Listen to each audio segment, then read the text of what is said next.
ठीक है, तो आज हम लोग स्टार्ट करते हैं। एक बहुत ही मस्त चैप्टर है, सबसे आसान चैप्टर है और काफी इंटरेस्टिंग टॉपिक भी है। हेडर दीजिए मनी मार्केट, हेडर दीजिए मनी मार्केट। बहुत मस्त टॉपिक है सर, मनी मार्केट। लिख लीजिए यहां पे मिनिमम 2 क्वेश्चंस। यहां से 2 क्वेश्चन आपको मिनिमम मिलेगा ही मिलेगा, गारंटीड। यहां से 2 क्वेश्चन अपने आने वाला एग्जाम में, ठीक है ना। और 10 मार्क्स का कवरेज है इस चैप्टर का, 10 से 15 मार्क्स। 10 मार्क्स तो आएगा ही आएगा, कभी कभी 15 मार्क्स का भी दे देता है, ठीक है। तो अपने बात करते हैं मनी मार्केट चैप्टर के बारे में। देखो, अपना जो इंडियन फाइनेंशियल सिस्टम है ना, अपना जो इंडियन फाइनेंशियल मार्केट जिसको बोलते हैं, इसको 2 मार्केट में बांटा गया है। इंडियन फाइनेंशियल मार्केट को 2 मार्केट में बांटा गया है। सबसे पहला है तुम्हारा money market and the second one is capital market, ठीक है ना। पहला है sir money market and the second one is capital market.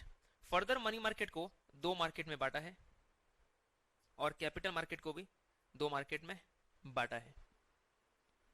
तो मनी मार्केट 2 मार्केट में सर बांटा है, organised and the second one is unorganised. ठीक इसी तरीके से सर कैपिटल मार्केट को भी 2 मार्केट में बांट दिया है लोग। The first one is primary market and another one is secondary market.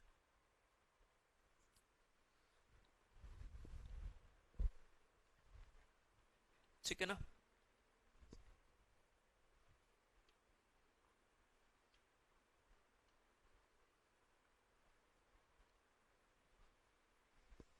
ये अपना structure of Indian financial market है कि अपना जो इंडिया का फाइनेंशियल मार्केट है उसको ब्रॉडली 2 मार्केट में बांटा है। The first one is money market and the second one is capital market.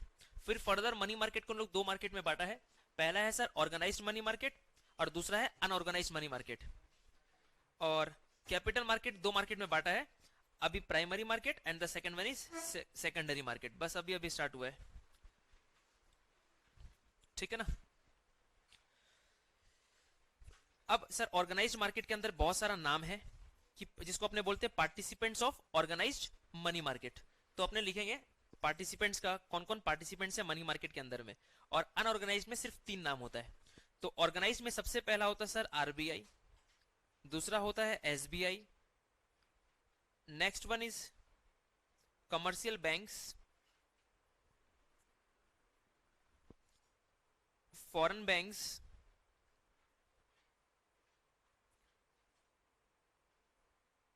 Rural banks, exchange banks, cooperative banks, agricultural banks,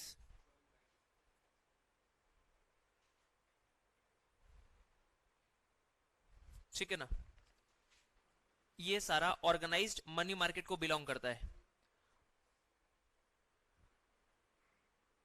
जो लोग लेट से आए फटाफट कॉपी पेस्ट कर लो जल्दी से। अपना जो अभी बात कर रहे थे, अपना इंडियन फाइनेंस चैप्टर का नाम है मनी मार्केट। चैप्टर का नाम है मनी मार्केट। मिनिमम 2 क्वेश्चन अपने को मिलेगा यहां से, फटाफट आप लोग कॉपी पेस्ट करते रहिए। इंडियन फाइनेंशियल मार्केट 2 मार्केट में बांटा गया है। सबसे पहला है money market, the second one is capital market. Money market को 2 सेगमेंट में बांटा है, organised and the second one is unorganised. वैसे कैपिटल मार्केट 2 मार्केट में बांटा है, एक है प्राइमरी मार्केट, दूसरा है सेकेंडरी मार्केट, ठीक है ना। तो ऑर्गेनाइज सेक्टर में सर क्या क्या नाम है। सबसे पहला है RBI, SBI, commercial banks, foreign banks, rural banks, exchange banks, cooperative banks, agricultural banks, और एक नाम लिख लीजिए डेवलपमेंट बैंक्स। डेवलपमेंट बैंक्स, ठीक है ना। और अनऑर्गेनाइज सेक्टर में सिर्फ 3 ही नाम आता है सर। पहला इंडिजीनियस बैंकर्स,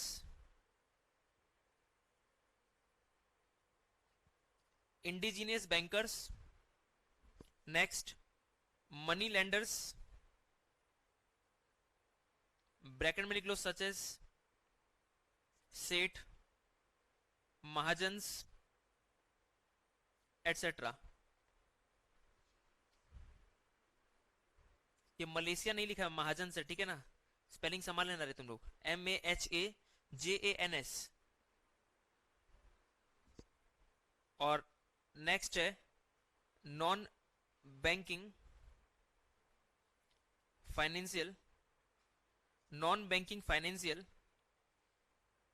इंटरमीडियरीज,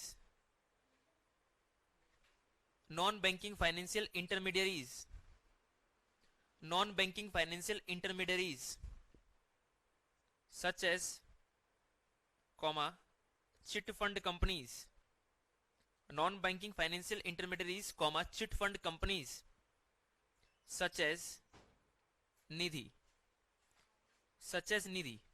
ये चिट फंड कंपनी का नाम है, शारदा, सहारा, रोज वैली, आप लोग नाम सुना ना, ये सब सारा चिट फंड कंपनी है।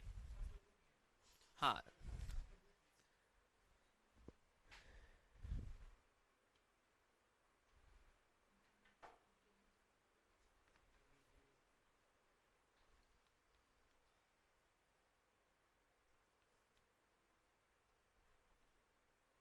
फटाफट छाप लीजिए आप लोग।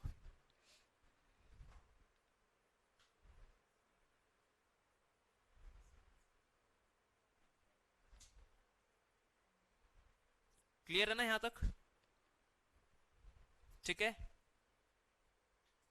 तो एक 15 मार्क्स का क्वेश्चन अपने तैयार कर चुके हैं सर, बस इतना समय 15 मार्क्स सर, बिल्कुल।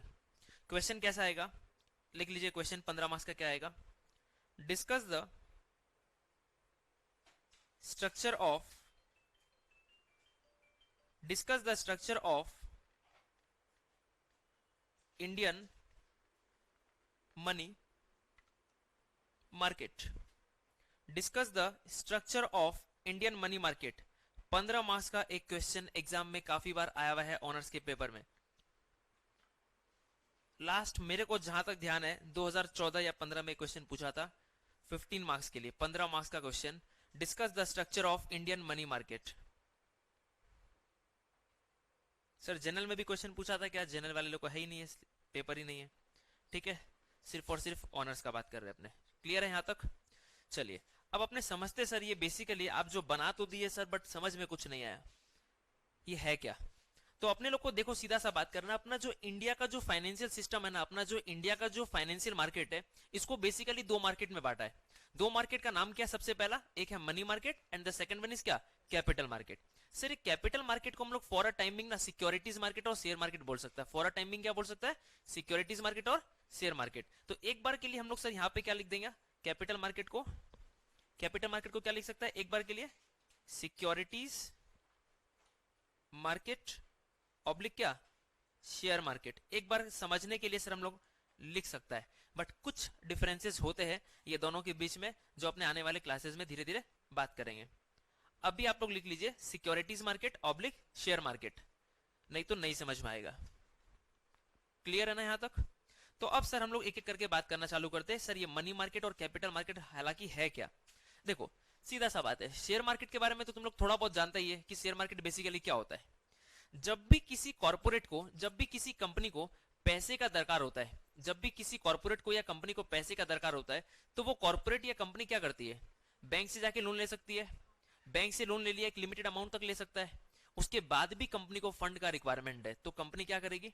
मार्केट में अपना equity shares, preference shares, debenture issue करेगी और अपना फंड का रिक्वायरमेंट को फुलफिल कर लेगी।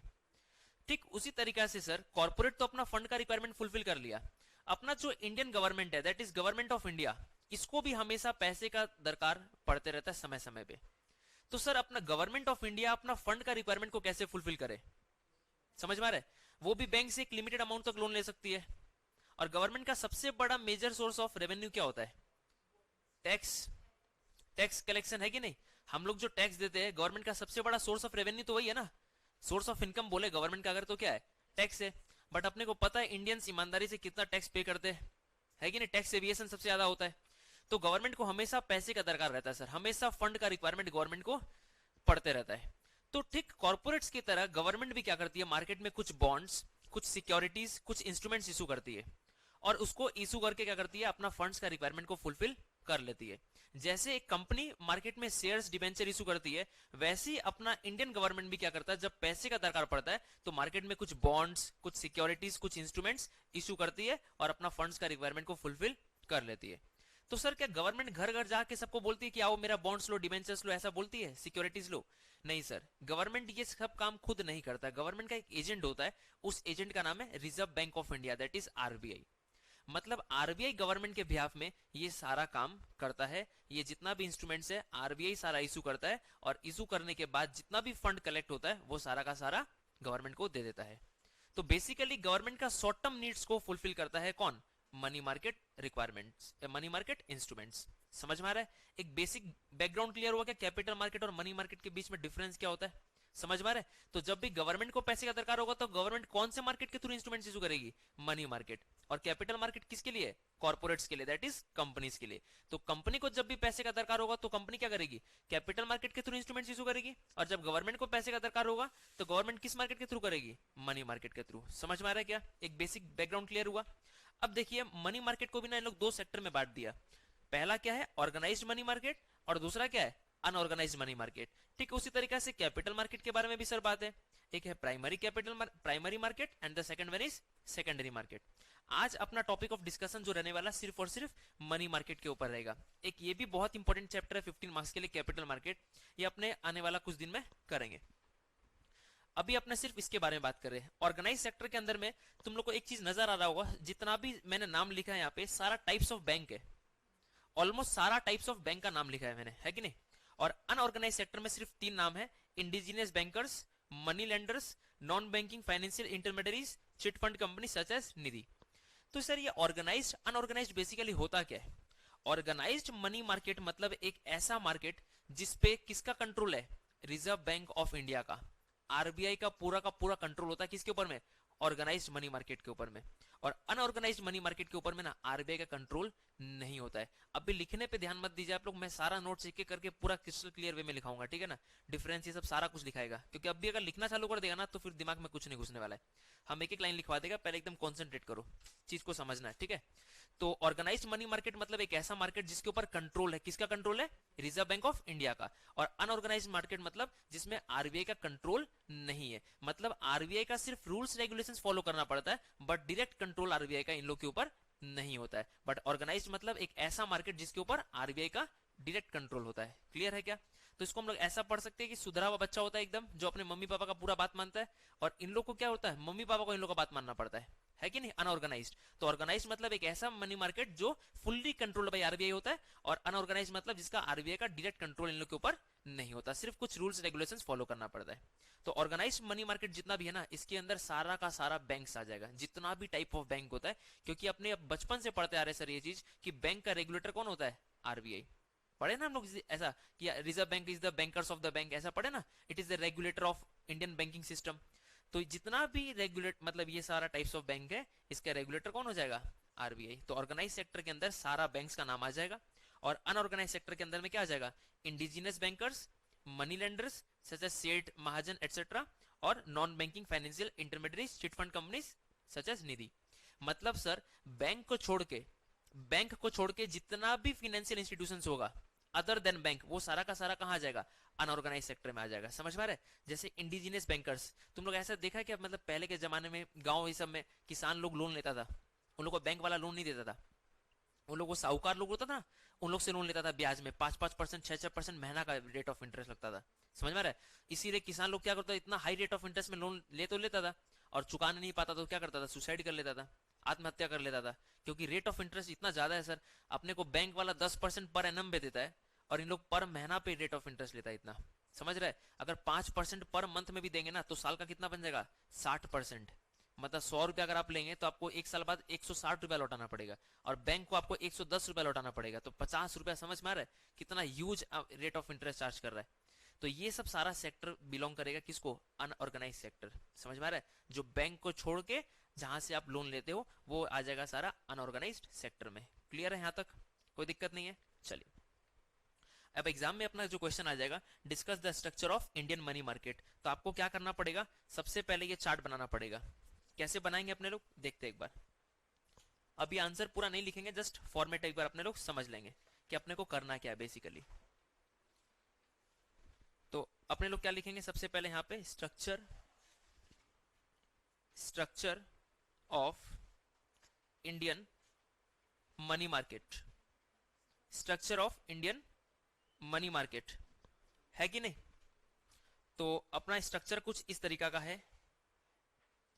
सबसे पहला यहां क्या आ जाएगा, ऑर्गेनाइज्ड मनी मार्केट,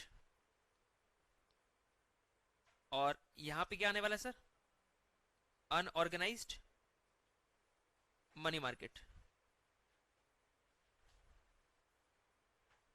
क्लियर है क्या। तो structure of Indian financial system का बात नहीं कर रहा हूं मैं, किसका बात कर रहा हूं, structure of Indian money market का बात कर रहा हूं। तो structure of Indian money market अपना बेसिकली दो मार्केट में बांटा है। The first one is organised money market and the second one is unorganised money market. Clear है। अच्छा, अब ईमानदारी से बिना देखे आप लोग मेरे साथ साथ में बनाइएगा। तो ऑर्गेनाइज्ड मनी मार्केट में कितने पार्टिसिपेंट सर आपने लिखा था नाम, और यहाँ पे 3। एकदम भी देखना नहीं पीछे से, ईमानदारी से एकदम मत देखना, ऊपर वाला सब देख रहा है, ठीक है ना। साथ साथ में करेंगे तो सर प्रैक्टिस भी हो जाएगा, क्योंकि थ्योरी पेपर है ना, ऐसा लोग बोलते हैं कि पढ़ना नहीं चाहिए, अपने से हो जाता है। इंग्लिश का हिंदी करना होता है, एग्जाम में आप ही का हिंदी हो जाएगा फिर।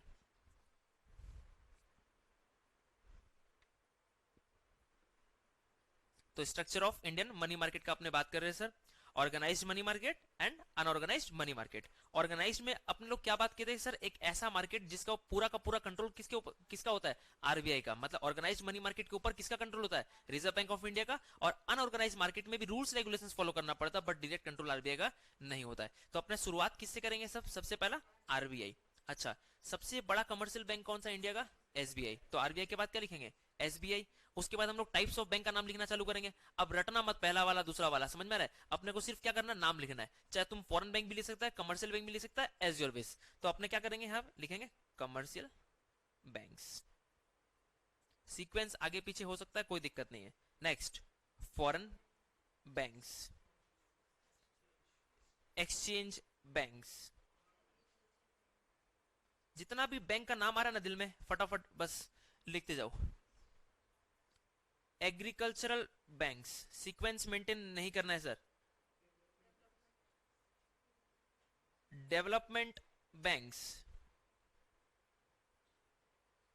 Next one is rural banks, है कि नहीं।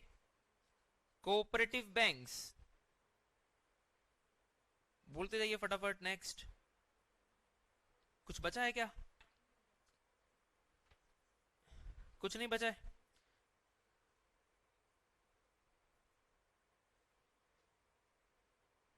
पक्का तो चलो, यहां पे याद है क्या, 3 नाम हुआ करता था सर। एक indigenous bankers, indigenous bankers.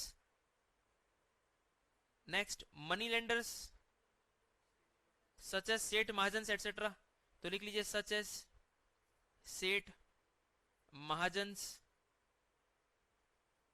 Etcetera. और एक नाम क्या हुआ करता था लास्ट में, नॉन बैंकिंग,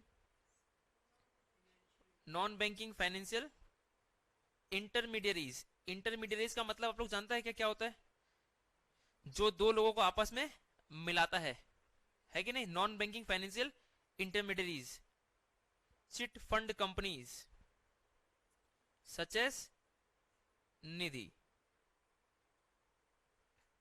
ठीक है। अगर सर निधि नाम पसंद नहीं आ रहा हो तो मत लिखिएगा, कोई दिक्कत नहीं है। मेरी दुश्मन का नाम है सर निधि, नहीं लिखेंगे, मत लिखो, कोई बात नहीं है। चिट फंड कंपनी तक ही रहने दो, ठीक है।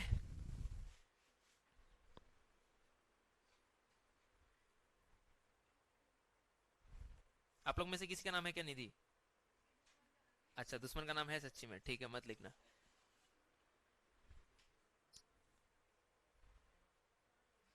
कुछ भी मत लिखना, दोस्त का नाम भी मत लिखना, ठीक है।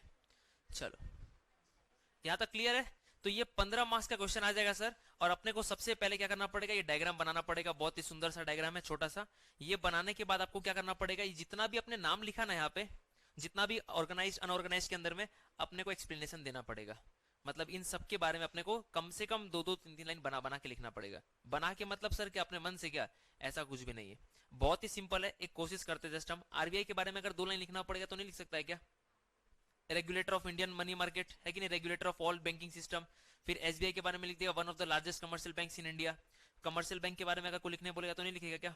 फॉरेन बैंक मतलब समझ में आती है। एक्सचेंज बैंक का मतलब क्या होता है? एक ऐसा बैंक जो करेंसी को एक्सचेंज करने में आपको क्या करता है?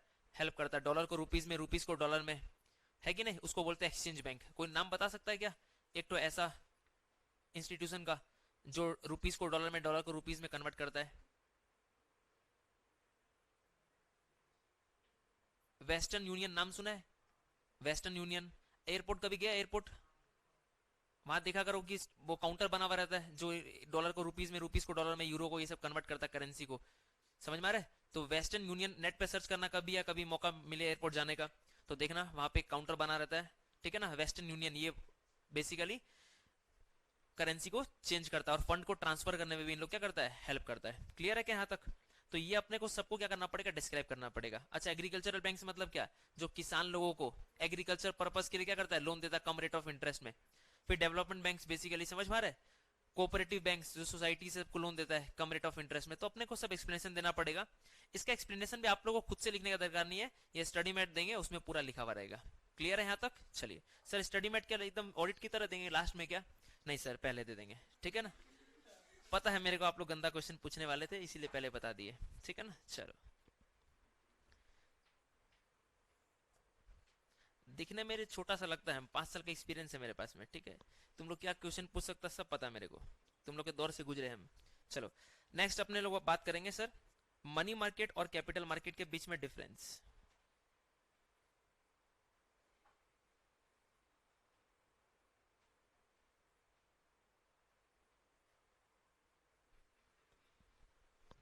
बहुत इंपॉर्टेंट क्वेश्चन है, जितना स्टार लगा लो कम है। अब ये गंदा क्वेश्चन मत पूछना कि सर ये आएगा ना एग्जाम में, और नहीं आया तो फिर क्या होगा। बस इंपॉर्टेंट बोल रहे हैं मतलब कर लेना। पढ़ना सब है, सब इंपॉर्टेंट है, पूरा सिलेबस आईएफएस एफएमओ जितना पढ़ाएंगे, जितना सिलेबस है सब इंपॉर्टेंट है, सब आएगा, ठीक है। चलो, तो अपने बात करेंगे सर मनी मार्केट और कैपिटल मार्केट के बीच में डिफरेंस। अब भी लिखना नहीं है, अभी आप लोग सिर्फ कॉलम बना के छोड़ दिए, पहले यहाँ कॉन्सेंट्रेट करिए फिर उसके बाद लिखवाएंगे। क्लियर है क्या? चलो, तो मनी मार्केट और कैपिटल मार्केट। अच्छा, मनी मार्केट का रेगुलेटर कौन है? मनी मार्केट का रेगुलेटर कौन है? RBI, reserve bank of India. और शेयर मार्केट का रेगुलेटर कौन है? शेयर मार्केट का सेबी, अपने सेकेंडरी में पढ़े भी थे। स्टॉक एक्सचेंज का जितना भी रेगुलेटर है कौन है? SEBI, securities and exchange board of India. नाम सुना तुम लोग? NSC, BSc, national stock exchange, Bombay stock exchange, Sensex, Nifty. तो ये जितना भी स्टॉक एक्सचेंज है ना अपना इंडिया में, इसका रेगुलेटर कौन है? सेबी। तो पहला पॉइंट अपने क्या लिख सकते हैं? अभी लिखना नहीं आप लोग को, हम लिखवाएगा। तो इस क्या लिखेंगे? इसको रेगुलेटेड बाई, हम लिखवाएगा, अभी लिखना नहीं है, आरबीआई। और यहां पे अपने क्या लिखेंगे? Regulated by SEBI. बट आप लोग ना सेबी है भी ऐसा मत लिखिएगा, सेबी बेबी ऐसा मत लिखिएगा, इसको पूरा एक्सप्लेन कर दीजिएगा। समझ में आ रहा है? Securities and exchange board of India. Next, number 2। अच्छा, तुम लोग को ये पता है क्या इक्विटी शेयर का कभी रिडेम्पशन होता है क्या? इक्विटी शेयर का रिडेम्पशन होता है ना? अरे इक्विटी शेयर का रिडेम्पशन होता है कभी? सुना है? प्रेफरेंस शेयर का होता है, डिबेंचर का रिडेम्पशन होता है। इक्विटी शेयर्स आर इरिडीमेबल, कभी भी रिडेम्पशन नहीं होता है। गलती से मत बोल देना रे, समझ में आ रहा है? गलती से भी मतलब आवाज भी नहीं निकलना चाहिए, थॉट भी नहीं जाना चाहिए। सोच भी अगर जा रहा है ना तो बहुत समझ लो कि केस वाला बात है। मतलब इक्विटी शेयर्स कभी रिडेम्पशन नहीं होता है। लॉन्ग टर्म कैपिटल का जब पैसे का दरकार पड़ता है ना किसी कंपनी को, जब भी किसी कंपनी को लॉन्ग टर्म कैपिटल चाहिए तो इक्विटी शेयर इशू करता है, क्योंकि उसका रिडेम्पशन कभी भी नहीं होता है। समझ में आ रहा है? बाईबैक कंपनी कर सकती है, बाईबैक और रिडेम्पशन करना दोनों में फर्क होता है। समझ में आ रहा है? तो जब भी कंपनी को लॉन्ग टर्म पैसे का दरकार रहता है तो कंपनी क्या करती है? कैपिटल मार्केट के थ्रू शेयर्स, डिबेंचर इशू करती है। बट गवर्नमेंट को ना, इंडियन गवर्नमेंट को जब शॉर्ट टर्म पैसा का दरकार पड़ता है ना, शॉर्ट टर्म फंड का रिक्वायरमेंट पड़ता है ना, तब गवर्नमेंट क्या करती है? मनी मार्केट के थ्रू अपना इंस्ट्रूमेंट्स को इशू करती है। समझ में आ रहा है? तो कहने का मतलब सर आप ये बोलना चाहते हैं कि money market deals in short term instruments और capital market deals in long term instruments. Sir short term instruments का डेफिनेशन बता दीजिए ना फटाफट, आप लोग तो अकाउंट्स के चैंपियन है सर, बचपन से करते आ रहे हैं। Short term instrument, short term का मतलब क्या होता है? जिसका maturity period up to 1 year होता है। Very good. Short term instruments मतलब आर दोज इंस्ट्रूमेंट्स जिसका मैच्योरिटी कितना दिन होगा?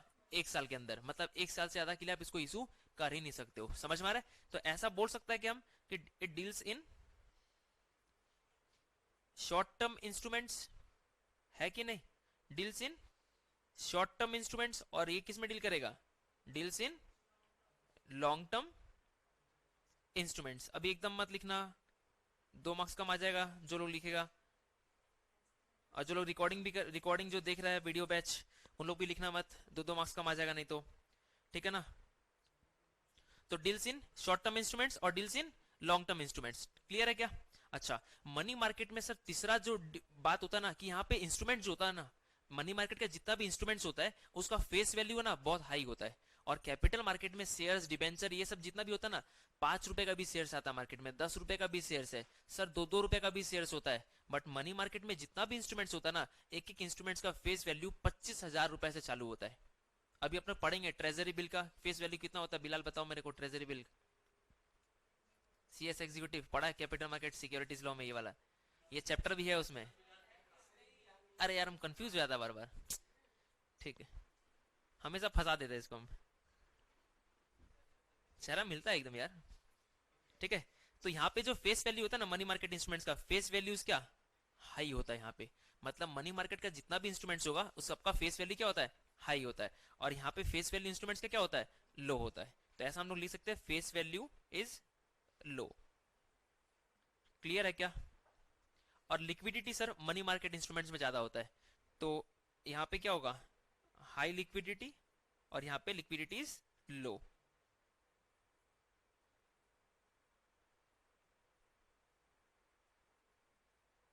ऐसा बोल सकते हैं इंस्ट्रूमेंट्स आर हाईली लिक्विड, ऐसा बोल सकते हैं, ठीक है ना। नेक्स्ट, उसके बाद मेरे को बताओ, तो तुमको अगर पैसा लगाने कोई बोले तो सेफ साइड कहाँ होगा, क्या शेयर मार्केट या मनी मार्केट।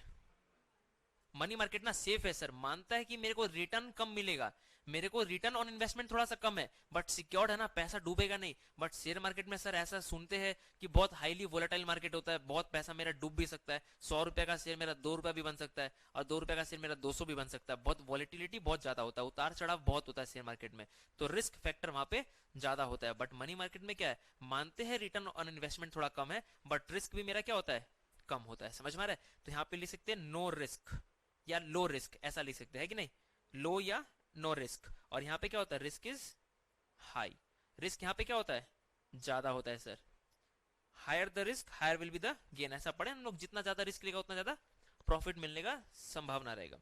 नेक्स्ट, अब मनी मार्केट इंस्ट्रूमेंट्स का अपने क्या करने वाले, एक एग्जांपल्स लिख देंगे, तो 5 मार्क्स में क्वेश्चन आएगा, difference between money market and capital market. तो यहाँ पे क्या हो जाएगा, ट्रेजरी बिल्स, ये सब नाम है ना याद कर लेना, treasury bills, certificate of deposit, इसको हम लोग सीडी भी बोलते हैं, बहुत जन इसको कैश ऑन डिलीवरी समझ लेगा, समझ में आ रहा है, इसको बहुत जन कैश ऑन डिलीवरी समझ लेगा, जो लोग नोट से पढ़ेगा ना। फिर उसके बाद में कमर्शियल पेपर, जिसको हम लोग प्यार से सीपी बोलते हैं, कलकत्ता पुलिस नहीं है ये। उसके बाद में इंटर कॉर्पोरेट डिपॉजिट, जिसको हम लोग आईसीडी बोलते हैं, ठीक है ना। ये सब सारा मनी मार्केट इंस्ट्रूमेंट्स है। और यहाँ पे क्या हो जाएगा sir, equity shares, preference shares, है कि नहीं, debentures are the capital market instruments. यहां तक देखिए तो कोई दिक्कत है क्या, कोई भी तरह का परेशानी ही नजर आ रहा है क्या, लिखना नहीं अभी लिखवाएगा हम, यहां तक देखिए कोई परेशानी है क्या, बैकग्राउंड क्लियर होता जा रहा है ना। Money market capital market basically होता क्या है, चलिए आप लोग फटाफट 2 कॉलम बनाइए, एक में लिखिए मनी मार्केट और दूसरा में कैपिटल मार्केट, एक में लिखिए मनी मार्केट और दूसरा में कैपिटल मार्केट, और छापना चालू कर दीजिए फटाफट।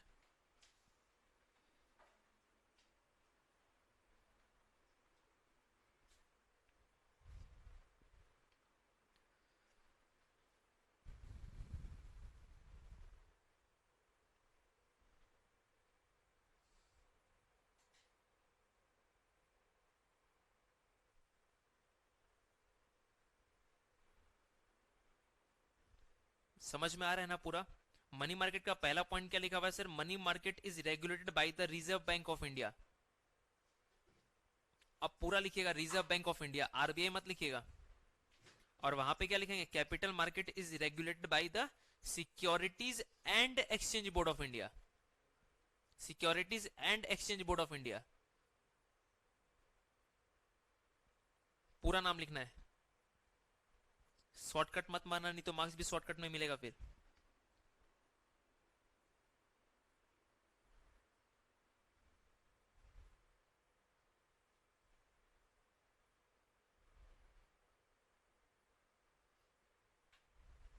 ठीक है ना। पॉइंट नंबर 2 में क्या लिखा हुआ है sir? Money market deals in short term instruments. अपने बात कर ही चुके थे कि मनी मार्केट शॉर्ट टर्म में डील करता है, और शॉर्ट टर्म इंस्ट्रूमेंट्स मतलब वो इंस्ट्रूमेंट जिसका maturity period up to 1 year होता है।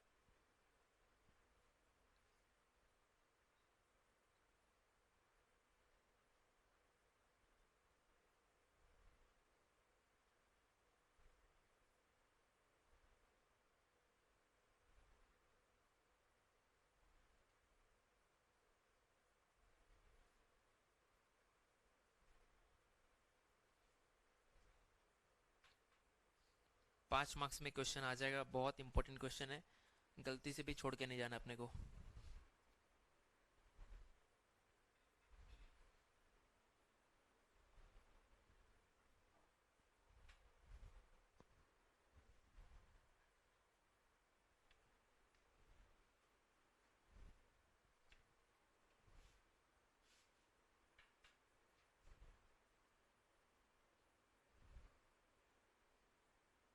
पॉइंट नंबर 2 तक हो गया क्या सब लोग का?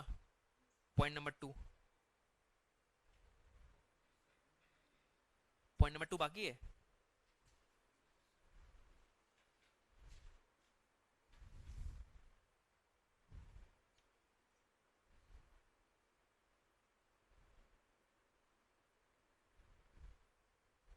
विजिबल है ना पीछे? The degree of risk is small in the money market. Risk बहुत कम होता है, और कैपिटल मार्केट में रिस्क ज्यादा होता है सर।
पॉइंट नंबर 6 विजिबल है ना, दिखाई दे रहा है ना तुम लोग को? एग्जाम्पल्स ऑफ एमएम मतलब मनी मार्केट इंस्ट्रूमेंट है, वो शॉर्टकट मार दिया कोई बच्चा, ठीक है ना। एमएम का मतलब है मनी मार्केट। यहाँ पे जो है ना point number 6, example of MM लिखा हुआ है, ये मनी मार्केट होगा। हाँ, examples of money market instruments are treasury bills, commercial bills, commercial paper, ये कम पेपर नहीं है, पेपर बहुत अपने पास, commercial paper, certificate of deposit. Point number 6 में अगर किसी को दिक्कत हो तो पूछ लेना, उल्टा सीधा मत लिख लेना तुम लोग।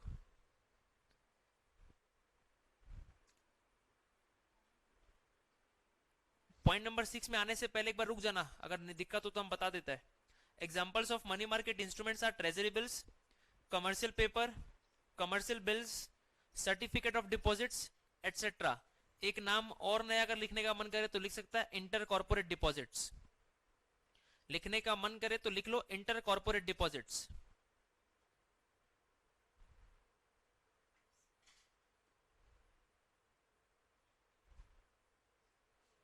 ठीक है ना। और इधर आ जाइए आप लोग, क्या लिखा हुआ है? Examples of capital market instruments are क्या? Equity shares, preference shares, debentures etcetera. ये 3 कैपिटल मार्केट इंस्ट्रूमेंट्स का नाम लिखा हुआ है। क्लियर है ना यहां तक? कोई दिक्कत नहीं?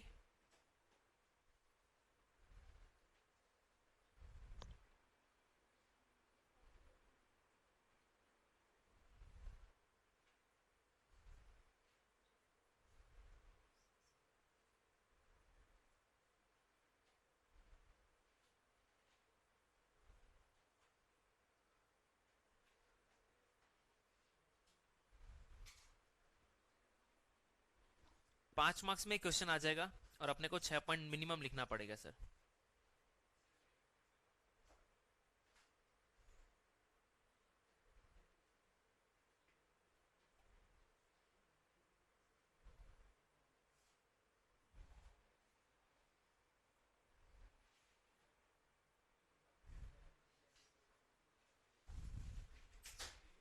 आगे बढ़ सकते हैं अपने, थोड़ा स्पीड मेंटेन करो, ठीक है। चलिए आगे बढ़ते हैं। अब भी लिखना नहीं है आप लोगों को, कॉन्सेंट्रेट करिए यहाँ पे।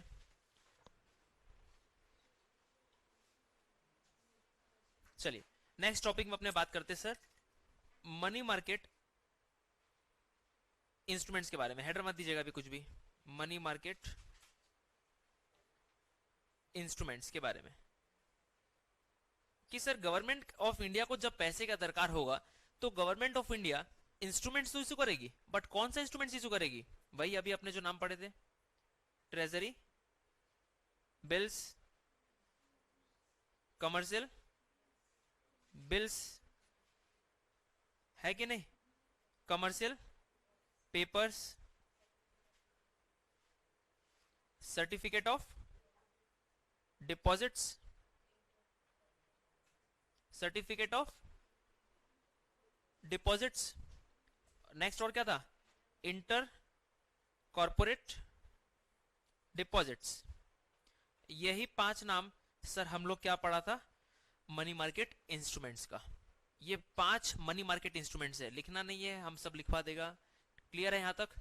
तो इसके ऊपर में क्या होगा ना सर, यहां से अपना शॉर्ट नोट आ जाएगा, short note for 5 marks. Sir important क्या बता दीजिए, हमको तो ट्रेजरी बिल ज्यादा पसंद है क्योंकि एग्जाम में काफी बार ट्रेजरी बिल पूछता है, बट अपने सारा करके जाएंगे और सारा ही इंपॉर्टेंट है, ठीक है ना। चलिए जिसमें से ट्रेजरी बिल थोड़ा ज्यादा फोकस करेंगे अपने लोग, डिस्क्लेमर लेना पड़ता है ना थोड़ा, ठीक है। सारा इंपॉर्टेंट है, सब आएगा इसमें से, ठीक है।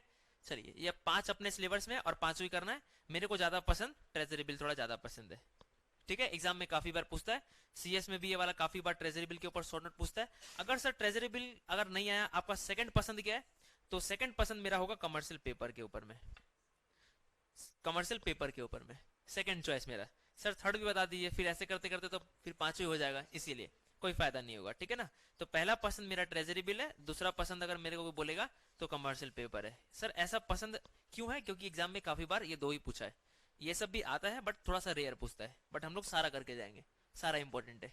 चलो सपोज करिए सर हम लोग ये 5 शॉर्ट नोट, आप बोले थे करके जाना, बहुत इंपॉर्टेंट है, बहुत इंपॉर्टेंट है, बट हम लोग तो सर लतखोर है ना, करते तो अपना मन का है, सुनते सबका, करते अपना मन का है। और हम लोग सारा कुछ पढ़ के गए थे, ये शॉर्ट नोट ही सिर्फ छोड़ के चले गए थे, समझ में आ रहा है। और एग्जाम में आ गया था ये ट्रेजरी बिल या कमर्शियल पेपर आ गया था, और फिर आपका याद आ रहा था कि सर बोले काश हम लोग पढ़ लिए होते तो आज 5 नंबर सेफ हो जाता, ठीक है।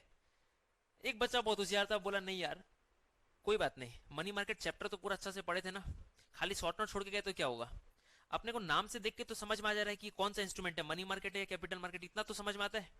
अगर इतना भी समझ में नहीं आया तो फिर पढ़ाई छोड़ दो, तो फिर सच्ची में मतलब दिक्कत वाला बात है, कॉम्प्लान पीने से भी कुछ नहीं होगा। क्योंकि अगर तुमको ये नहीं पता होगा कि ये मनी मार्केट इंस्ट्रूमेंट है या कैपिटल मार्केट इंस्ट्रूमेंट है, तब तो सच्ची में गॉन केस है कि नहीं। क्योंकि यार सिंपल सा चीज है ना, कैपिटल मार्केट में क्या है, equity share, preference share, debenture, बस इसको छोड़ के तुमको कुछ भी नाम दिखाई दे तो बट ऑब्वियस है वो मनी मार्केट इंस्ट्रूमेंट ही होगा, क्योंकि और तो कुछ तुमको आउट ऑफ सिलेबस तो क्वेश्चन देगा नहीं। क्लियर है क्या? तो अपने को ये पता चल जाएगा कि ये मनी मार्केट इंस्ट्रूमेंट है, तो जो फीचर मनी मार्केट का होगा वो सारा का सारा फीचर इसका नहीं होगा क्या? मतलब जो बात मनी मार्केट को बिलोंग करेगा वो सारा का सारा इस इंस्ट्रूमेंट को बिलोंग नहीं करेगा क्या? समझ में आ रहा है? तो हम तुम लोग एक यूनिवर्सल लाइन लिखा देगा, 5-6 लाइन लिखवा देगा, उसमें 5 में 5 तो नहीं मिलेगा बट 5 में 2.5-3 जरूर मिल जाएगा। जो अगर माथा अगर काम करना बंद ही कर दे एग्जाम में, अगर एकदम ब्लैंक हो जाए टोटली, तो अपने को ये बचा लेगा, 5 में 2.5-3 नंबर एकदम बिल्कुल आराम से मिल जाएगा। 5 में से कोई भी शॉर्ट नोट आ जाए, 5 में से कोई भी शॉर्ट नोट आ जाए, अपने को 2.5-3 वाला काम बन जाएगा। समझ में आ रहा है? अगर भूल गया तो, बट हम भूलने देगा नहीं, उसके लिए चिंता नहीं करो, ठीक है ना, एकदम खून में समा जाएगा। हाँ ठीक है ना। चलिए क्लियर है यहां तक। अब सर दिक्कत वाला बात क्या है, एक बहुत ही सिंपल सा, ये treasury bill, commercial paper, commercial bills, certificate of deposits और इंटर कॉर्पोरेट डिपॉजिट्स का ना ये 5 इंस्ट्रूमेंट है, बट फेस वैल्यू जो होता है ना ये सिर्फ 3 का ही फेस वैल्यू होता है। 3 इंस्ट्रूमेंट इसमें से है जिसका फेस वैल्यू होता है, मतलब फेस वैल्यू ऐसे तो सबका ही होता है, बट 3 का फेस वैल्यू एक्ट प्रेस्क्राइब कर दिया कि अगर आपको पैसा लगाना है तो इतना रुपया पैसा लगाना पड़ेगा। कमर्शियल बिल और इंटर कॉर्पोरेट डिपॉजिट में डिपेंड करता है कि सामने वाले के और उसके बीच में ट्रांजेक्शन कितना रुपए का होता है। क्लियर है क्या? तो 3 इंस्ट्रूमेंट जिसका फेस वैल्यू होता है वो तुम ध्यान से देखिएगा। सबसे पहला ट्रेजरी बिल का फेस वैल्यू होता है, ट्रेजरी बिल्स। दूसरा होता है sir certificate of deposits, certificate of deposit का फेस वैल्यू होता है। तीसरा जो होता है सर कमर्शियल पेपर। बस ये 3 ऐसा इंस्ट्रूमेंट है जिसका फेस वैल्यू होता है, लॉ प्रेस्क्राइब कर दिया, एक्ट प्रेस्क्राइब कर दिया कि 3 का फेस वैल्यू प्रेस्क्राइब्ड है और 2 का डिपेंड करता है। तो ट्रेजरी बिल का जो फेस वैल्यू होता है ना वो 25,000 रुपया होता है। मतलब सर अगर आपको एक ट्रेजरी बिल खरीदना है तो you have to minimum investment कितना, 25,000 रुपया। और अगर सर्टिफिकेट ऑफ डिपॉजिट अगर आपको खरीदना है तो एक इंस्ट्रूमेंट का फेस वैल्यू कितना होगा, 1,00,000 रुपया। इसीलिए अपने लोग वहां पे क्या लिखे थे, हाई फेस वैल्यू। ये शेयर्स की तरह नहीं होता है कि 2 रुपए का शेयर्स खरीद लो, 5 रुपए का शेयर्स खरीद लो, 10 रुपए का शेयर्स खरीद लो। नहीं सर, यहाँ पे अगर आपको मिनिमम इन्वेस्टमेंट करना है तो ट्रेजरी बिल के लिए 25,000 रुपया, सर्टिफिकेट ऑफ डिपॉजिट के लिए 1,00,000 रुपया और कमर्शियल पेपर के लिए 5,00,000 रुपया। ये 3 फेस वैल्यू है। क्लियर है? अब दिक्कत का बात क्या पता है क्या, ये ट्रेजरी बिल तो सर दिमाग में फिट हो जाता 25,000 रुपया, क्योंकि बहुत छोटा सा फिगर है ट्रेजरी बिल। अब हम जब स्टूडेंट था ना तो मेरे को दिक्कत क्या होता था पता है, ये 1,00,000 और 5,00,000 में कंफ्यूजन हो जाता था। अचानक से को पूछ लिया बता सर्टिफिकेट ऑफ डिपॉजिट, बोले यार हमको ध्यान तो 1 या 5, बट कंफ्यूजन हो जाता है 1 होगा या 5 होगा। तो हम कभी कभी गलती से 5 बोल देता, फिर बोलता नहीं नहीं 1 होगा। फिर हमसे कोई पूछता था कमर्शियल पेपर का, हम बोला 1,00,000, फिर बोला नहीं नहीं 5,00,000 होगा। समझ में आ रहा है? तो फिर हम अचानक से बैठे बैठे तरकीब सूझा मेरे को, यार इसका कुछ ना कुछ तो जुगाड़ बैठाना पड़ेगा। ठीक है, तो अपने जुगाड़ बैठा लिए। एबीसीडी अपने पढ़ते ना, बचपन में पढ़े थे ना, एबीसीडी में सबसे पहले डी आएगा या पी आएगा, डी आएगा ना। और 1 2 3 4 5 में सबसे पहले क्या आएगा, 1 आएगा। तो देखो डी है ना, और यहाँ पे क्या है 1, 1,00,000। अब पी बाद में आता है ना, तो 5 बाद में। समझ में आ रहा है? अब जिंदगी में कभी नहीं भूल पाएगा। क्लियर है? क्योंकि 25,000 तो याद हो जाता है सर, छोटा सा फिगर है ट्रेजरी बिल। ये 1,00,000 और 5,00,000 में दिक्कत होता है। तो डी फॉर 1 और 5, पी फॉर 5, क्योंकि डी पहले आता है, 1,00,000 पहले आता है, और पी बाद में आएगा तो 5,00,000 बाद में आएगा। तो ये फेस वैल्यू वाला एकदम फंडा दिमाग में फिट हो गया ना, और 3 ही फेस वैल्यू, बस काम क्लियर है। चलो, तो अब अपने लोग क्या करते हैं, एक बार पहले मनी मार्केट का इंट्रोडक्शन लिख लेते हैं। हेडर दीजिए।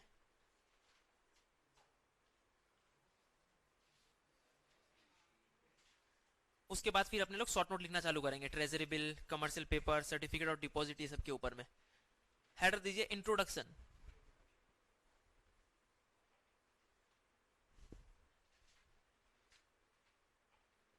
रुको रुको, छोटा कर देते, लिखिए इंट्रोडक्शन में हेडर दो इंट्रोडक्शन। लिखो money market is a, money market is a, तुम लोग का ध्यान बोर्ड पे ही रहेगा। लिखो money market is a very important segment, money market is a very important segment of a financial system, of a financial system. Money market is a very important segment of a financial system. Full stop.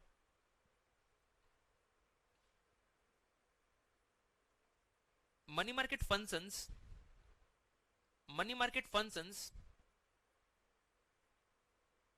as a wholesale, as a wholesale, wholesale. नहीं सुना है wholesale retail क्या होता है? वही तो बोला रे, कुछ गलत बोल दिया। Wholesale dept market, dept market for low risk. हम डेट बोलेंगे तो फिर बोलेगा डेट बोल दिए, इसीलिए हम डेप्ट बोल दिया, ठीक है ना। Market for low risk, for low risk, comma highly liquid, highly liquid, highly liquid, comma short term instruments, comma short term instruments,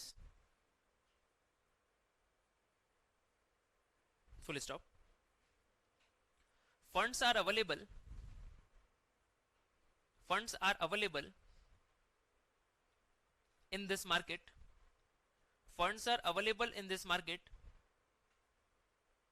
for a period funds are available in this market for a period ranging from RANGING ranging from a single day up to 1 year ranging from a single day up to 1 year मतलब क्या बोलना चाहता है sir, एक दिन से minimum आपको hold करना ही पड़ेगा और मैक्सिमम कितना, 1 साल। इसीलिए इसको शॉर्ट टर्म इंस्ट्रूमेंट बोला गया है, क्योंकि जिसका मैच्योरिटी पीरियड अप टू कितना होता है, 1 ईयर। 1 साल से ज्यादा के लिए आप चाह के भी इसको नहीं रख सकते हो। समझ में आ रहा है क्या? नेक्स्ट फुल स्टॉप देखिए, लिखिए mostly governments comma banks and financial institutions dominate this market. Financial institutions dominate this market.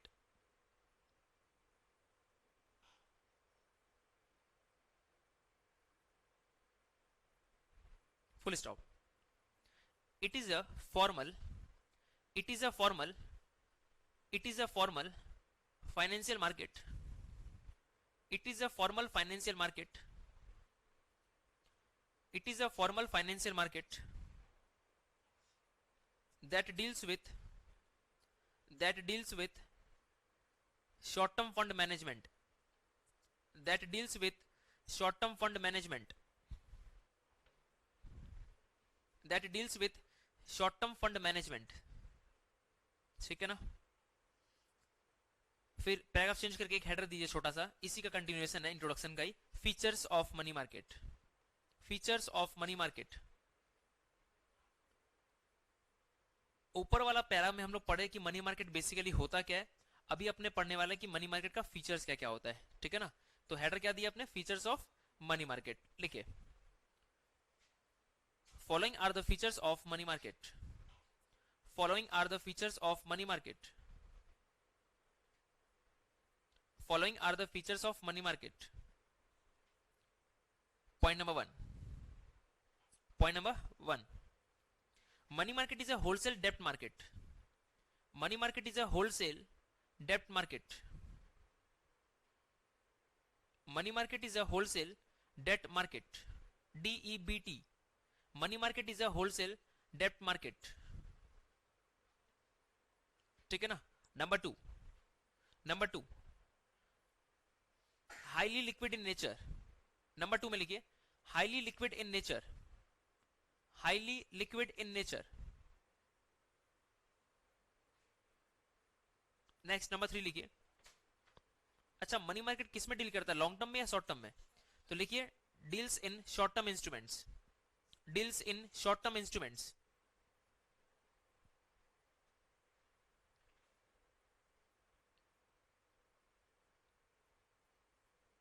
अच्छा, रेगुलेटेड बाय कौन होगा ये? आरबीआई ना। तो लिखिए regulated by the reserve bank of India. Regulated by the reserve bank of India. पूरा लिखना reserve bank, नहीं तो वो आदत ही बन जाएगा फिर आरबीआई लिखने का। नेक्स्ट, अच्छा इंस्ट्रूमेंट्स कैरीज लो रिस्क या हाई रिस्क? लिखिए instruments carries low risk. Instruments carries low risk. अच्छा नेक्स्ट पॉइंट बताना, तो instruments having high face value या लो फेस वैल्यू? लिखिए इंस्ट्रूमेंट्स कैरीज या इंस्ट्रूमेंट्स हैविंग, ऐसे लिखो instruments having high face value. Instruments having high face value. कितना point हो गया सर? 6। एक और लिख लीजिए, हम साथ साथ है।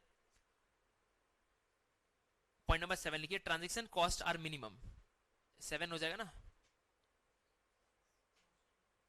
Transaction cost are minimum. Transaction cost are minimum. ऐसा क्यों बोला गया है? क्योंकि यहाँ पे होलसेल है। अगर हम कोई चीज क्वांटिटी में खरीदता है तो मेरा कॉस्ट क्या आएगा, कम आएगा कि नहीं आएगा? ट्रांजेक्शन कॉस्ट कम आएगा कि नहीं आएगा? हम एक सामान अकेले खरीदे और 4 लोग के साथ मिलकर खरीदे तो ट्रांजेक्शन कॉस्ट मेरा कम होगा कि नहीं होगा? क्योंकि यहाँ पे क्वांटिटी में शेयर्स मतलब इंस्ट्रूमेंट्स क्या होता है, परचेज एंड सेल होता है, तो ट्रांजेक्शन कॉस्ट यहाँ पे क्या होता है, मिनिमम होता है। ठीक है, यहाँ तक क्लियर है क्या? एक बार रीड कर लो ना फटाफट इंट्रोडक्शन वाला बात, और आप लोग अंडरलाइन करते चलना। जो आपने पढ़े थे ना इंट्रोडक्शन में, वहां पे आप लोग को ऐसा कीवर्ड्स मिल रहा होगा, low risk, highly liquid, short term instruments, underline करते चलना। ये सब की पॉइंट्स है, ये सब की पॉइंट्स है आप लोग का। Low risk, highly liquid, short term instruments और होलसेल डेप्ट मार्केट, इसको अंडरलाइन कर लीजिए, इसको अंडरलाइन कर लीजिए, चार पॉइंट्स को। ये आप लोग का मेन आंसर का इंग्रेडिएंट है, पार्ट है ये। अगर ये नहीं है तो फिर आंसर कुछ भी नहीं है, इसके बिना, इसके बिना आंसर अधूरा है।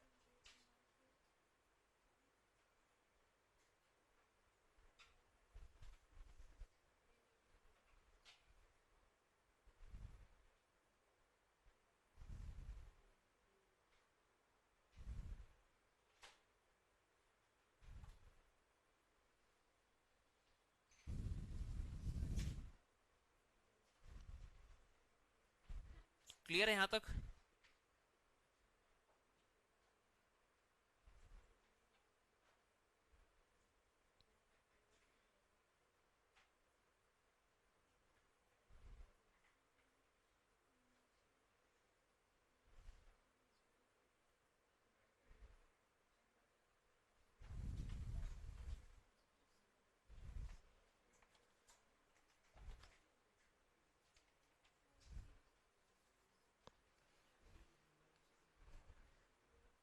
चलिए आगे बढ़ते हैं। तो हेडर दीजिए फटाफट, मनी मार्केट इंस्ट्रूमेंट्स। हेडर दीजिए money market instruments, money market instruments, header दीजिए फटाफट, मनी मार्केट इंस्ट्रूमेंट्स। अच्छा, कितना टाइप्स होता है मनी मार्केट इंस्ट्रूमेंट्स का? आपने कितना इंस्ट्रूमेंट का बात की है? 5।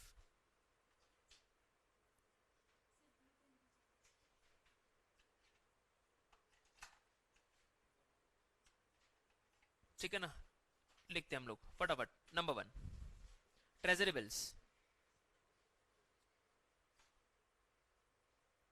Number 1 treasury bills. नंबर 2, अच्छा छाप लो जल्दी से, बस मौका मिलना चाहिए तुम लोगों को।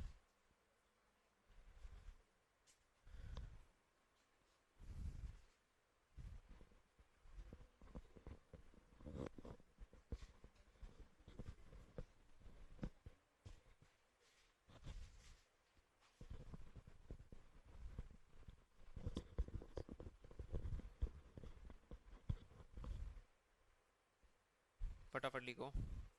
सबसे पहला treasury bills, number 2 commercial paper.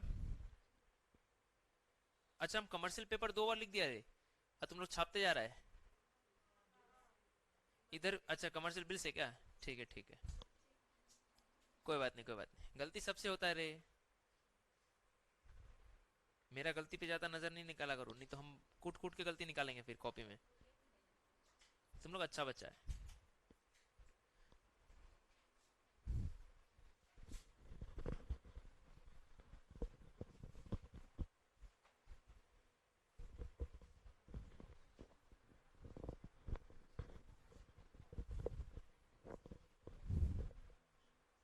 लिखो लिखो फटाफट, लिखा क्या यहाँ तक? चलिए अब देखो एकदम ध्यान से, हम लोग गेम खेलना चालू करेंगे अभी, ठीक है? सपोज करो सर एग्जाम में ये पांचों में से कोई भी एक शॉर्ट नोट आ गया लिखने के लिए। नहीं ये नहीं लिखना है, हम लिखवाएगा, ये समझाने के लिए था। ठीक है, सब लिखा देगा तुम लोग भी टीचर बन जाएगा फिर। तो अब सपोज करिए सर एग्जाम में कुछ भी आ गया एक शॉर्ट नोट लिखने के लिए, और हम लोग का एकदम माथा एकदम ब्लैंक हो गया। समझ में आ रहा है? एकदम माथा ब्लैंक हो गया, अब क्या करें? तो एक ट्रिक एकदम ध्यान से देखिएगा। सपोज सिर्फ कुछ भी इंस्ट्रूमेंट आ गया तो इसको हम लोग dash dash dash dash dash, बड़ा वाला डैश। ठीक है, कुछ भी नाम आ जाएगा, ऐसा लिखेंगे, जो भी money market instrument are the short term. अभी नहीं लिखना है, हम लिखवाएंगे मनी मार्केट इंस्ट्रूमेंट्स।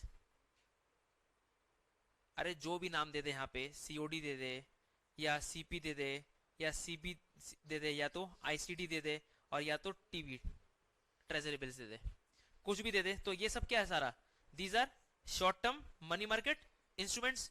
अच्छा, कौन इशू करता है इसको, इशूड बाई आरबीआई। किसके बिहाफ में करता है, on behalf of the government of India. किस लिए sir, to fulfil the short term fund requirement, to fulfil the short term fund requirement of the government. गलती लिखा गया कुछ हम, है कि नहीं। अरे ये तो मनी मार्केट इंस्ट्रूमेंट ही है, तो जो मनी मार्केट इंस्ट्रूमेंट, जो मनी मार्केट का फीचर होगा, जो बात मनी मार्केट के लिए एप्लीकेबल होगा, वो सारा का सारा इंस्ट्रूमेंट के लिए भी एप्लीकेबल होगा। समझ में आ रहा है, ठीक है, क्योंकि है तो इसी का बच्चा ना, ये certificate of deposit, treasury bill, ये सब किसका बच्चा लोग है, मनी मार्केट का। तो जो पेरेंट्स का फीचर होगा वो उसके बच्चे का भी होगा, है कि नहीं। तो क्या लिखेंगे, these are short term money market instruments issued by RBI on behalf of the government of India to fulfil the short term requirements of the government. एकदम क्लियर है। अब यहां लिखने के बाद अपने क्या करेंगे पता है, features of dash dash dash, जो भी नाम आएगा, उसके बाद में point number 1, point number 2, point number 3, point number 4, point number 5। ठीक है, अब यहां थोड़ा सा गंदगी अपने को करना पड़ेगा, लिपापोती वाला काम जिसको बोलते हैं। सबसे पहला, छापना नहीं हम लिखवाएंगे, इतना क्या एक्साइटमेंट है तुम लोग को छापने का, एग्जाम में छापना खूब मौका देंगे, मिलेगा। सबसे पहला फेस वैल्यू, है कि नहीं। अच्छा सर, फेस वैल्यू अपने 3 इंस्ट्रूमेंट का बात कर चुके थे, अब तो फेस वैल्यू इज, ऐसा गंदा काम मत करना, फेस वैल्यू इज लो ऐसा मत लिखना, समझ में रहा है। अगर क्योंकि अब ट्रेजरी बिल आ गया, तो वहां पे अगर तुम लोग फेस वैल्यू इज लो लिखे ना, तो फिर मेरे को बहुत दुख होगा, क्योंकि इतना बताने के बाद अगर तुम लोग लो लिख के आ जाएगा तो फिर दिक्कत वाला बात है। तो फेस वैल्यू कितना हो जाएगा, 25,000, या तो 1 लाख और या तो 5 लाख, एज द केस में भी। फिर उसके बाद में अभी जितना भी इंस्ट्रूमेंट होता है ना, जितना भी इंस्ट्रूमेंट, मतलब 3 इंस्ट्रूमेंट, इसको हम लोग इशू किस पे करेंगे पता है क्या, इशूड एट डिस्काउंट, या तो पार पे। किस पे इशू करेंगे, या तो डिस्काउंट पे या तो पार पे। रिडीम किस पे करेंगे, या तो पार पे और या तो प्रीमियम पे। एकदम ध्यान से समझना, नहीं तो पढ़ते पढ़ते हालत खराब हो जाएगा, कुछ भी दिमाग में नहीं घुसेगा। हम तुम लोग को सिर्फ कंसेप्ट दे रहा है, समझ में आ रहा है क्या, एक राह दिखा रहा है कि मतलब कैसे पेपर को अपने को हैंडल करना है। तो इशू अपने किस पे कर रहे हैं, या तो डिस्काउंट पे या तो पार पे। और रिडीम किस पे कर रहे हैं अपने लोग, या तो पार पे या तो प्रीमियम पे। Frankly speaking majority of instruments किस पे, डिस्काउंट पे इशू होता है, और रिडीम किस पे होता है, पार पे होता है। सर हमको पैसा लगाने से फायदा क्या होगा, हमको पैसा लगाने से फायदा क्या होगा, हम क्यों खरीदेंगे इंस्ट्रूमेंट, क्योंकि आपको डिस्काउंट पे इशू किया आता है और रिडीम किस पे किया आता है, पार पे। मतलब 100 रुपया का चीज आपको 90 रुपया में दिया जाता है, और वापस आपसे कितना में लिया जाता है, 100 रुपया में। तो आपको 10 रुपया का फायदा हो रहा है कि नहीं हो रहा है कि नहीं। तो नेक्स्ट पॉइंट ऐसा हम लिख सकता है कि एकदम ध्यान से देखना यहाँ पे, the difference between the issue price and the price of redemption, एकदम ध्यान से कॉन्सेंट्रेट करना, is the return to the investor. जच रहा है कि नहीं ये वाला बात, अरे दोनों के बीच का जो डिफरेंस है यही तो रिटर्न टू द इन्वेस्टर है। क्लियर है क्या। नेक्स्ट, अब एकदम माथा काम करना बंद कर देना, तो क्या लिख देगा, मैच्योरिटी ऐसा लिख देना, इशूड बाय आरबीआई, और रिस्क किस क्या, बस 5 मार्क्स का कोई भी शॉर्ट नोट अगर आ जाए इन केस, अगर एग्जाम में, समझ में आ रहा है क्या, तो अपने को करना क्या है, इस तरीका से लिखने से देखो पेपर छूटने से बढ़िया कम से कम तुमको 5 में 2.5 भी अगर मिलता है, हम मानते 2 भी मिलता अगर, तो तुम पास तो हो ही जा रहा है यार, 40 तो तुम्हारा ही जा रहा है, और क्या खराबी है। कुछ नहीं लिखने से अच्छा अगर इतना भी लिख के आते 5 में 2 2.5 भी मिलता तो क्या खराब है, समझ में आ रहा है। तो हेडर दीजिए यूनिवर्सल लाइंस, हेडर दीजिए यूनिवर्सल लाइंस, कि अगर कुछ भी इंस्ट्रूमेंट आ जाए, शॉर्ट नोट लिखना पड़ जाए अगर, और उस समय एकदम ब्लैंक हो जाए अपने, तो कम से कम अपने इसको लिख पाए।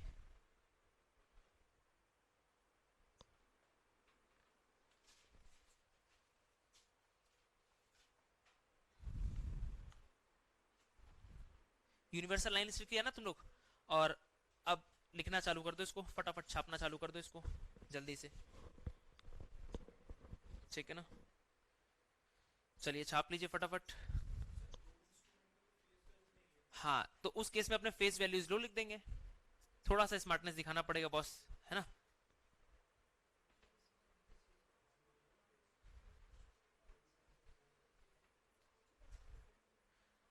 चिंता नहीं करो, अपना दो ही एग्जाम में ज्यादातर देता है, ट्रेजरी बिल और कमर्शियल पेपर, ठीक है ना।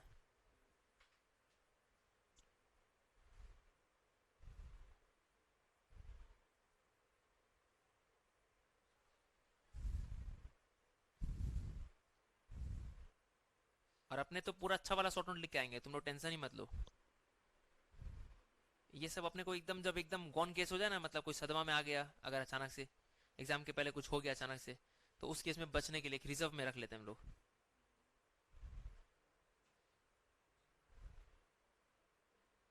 एग्जाम दे आने अरे बिल्ली रास्ता काट दी, है ना, तो मन में वो आ जाता है कि आप कैसा पेपर होगा कैसा पेपर होगा, तो उस केस में आपको ये बचा लेगा।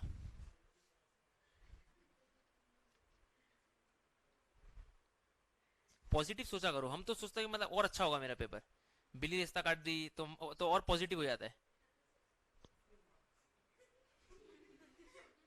तो जैसा सोचेगा वैसा ही होता है रे, अच्छा सोचो। खाली मतलब नियत इसका खराब है कि टीचर ही चला जाए क्लास से।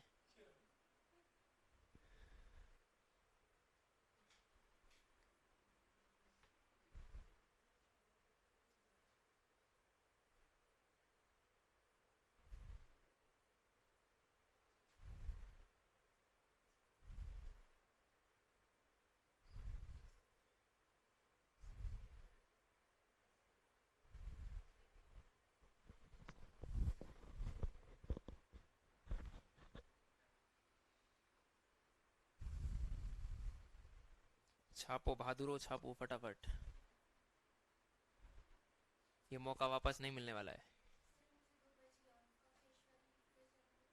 वो दो का फेस वैल्यू नहीं होता है तो उसमें हम लोग लिखेंगे फेस वैल्यू इज लो, ठीक है।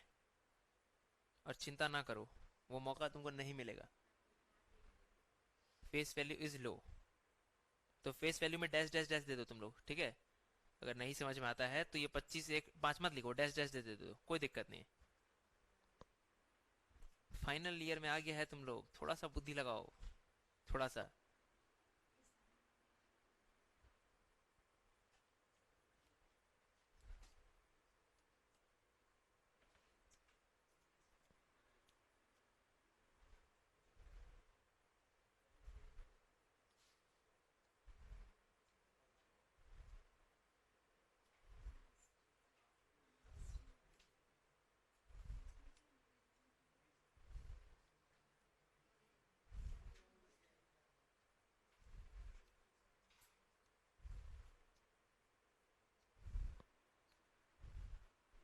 ये अपने को बचाने का तरीका है सर, पेपर में बच जाएंगे अपने से कम 5 में 2 अढ़ाई मिल जाएगा आप लोगों को। 5 में 5 नहीं मिलेगा बट 2 अढ़ाई मिल जाएगा।